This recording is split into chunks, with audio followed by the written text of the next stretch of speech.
మలయాళంలో sensation create చేసిన దృశ్యం ఫ్రాంచైజీకి తెలుగు ఆడియన్స్లో కూడా స్పెషల్ క్రేజ్ ఉందన్న విషయం తెలిసిందే. దృశ్యం 2 పార్ట్లు తెలుగులో వెంకటేష్ మీనా కాంబినేషన్లో రీమేక్ అయ్యి మంచి విజయాలను అందుకున్నాయి.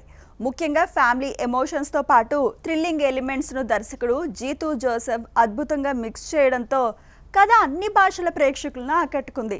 ఇప్పుడు దృశ్యం 3 కాస్త భిన్నంగా కనిపిస్తోంది. మలయాళంలో మోహన్ లాల్ హీరోగా రూపొందిన దృశ్యం 3 మే 21న విడుదల కానున్నట్టు ఇప్పటికే అధికారిక ప్రకటన వచ్చింది. ట్రైలర్కి మంచి రెస్పాన్స్ వచ్చింది. అయితే తెలుగులో ఈసారి ప్రత్యేక రీమేక్ ఉండదనే వార్తలు గట్టిగా వినిపిస్తున్నాయి.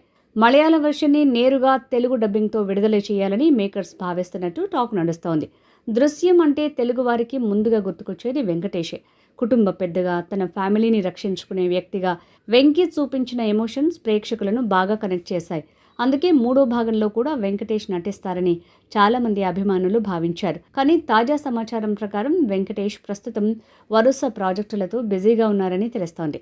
మోహన్ లాల్ మూవీ డబ్బింగ్ రూపంలో చూడటానికి ప్రేక్షకులు ఎంతవరకు ఆసక్తి చూపిస్తారో చూడాలి. అయితే కంటెంట్ స్ట్రాంగ్గా ఉంటే భాష, హీరో అనే తేడాలు పెద్దగా ప్రభావం చూపవన్న అభిప్రాయం కూడా వ్యక్తమవుతోంది.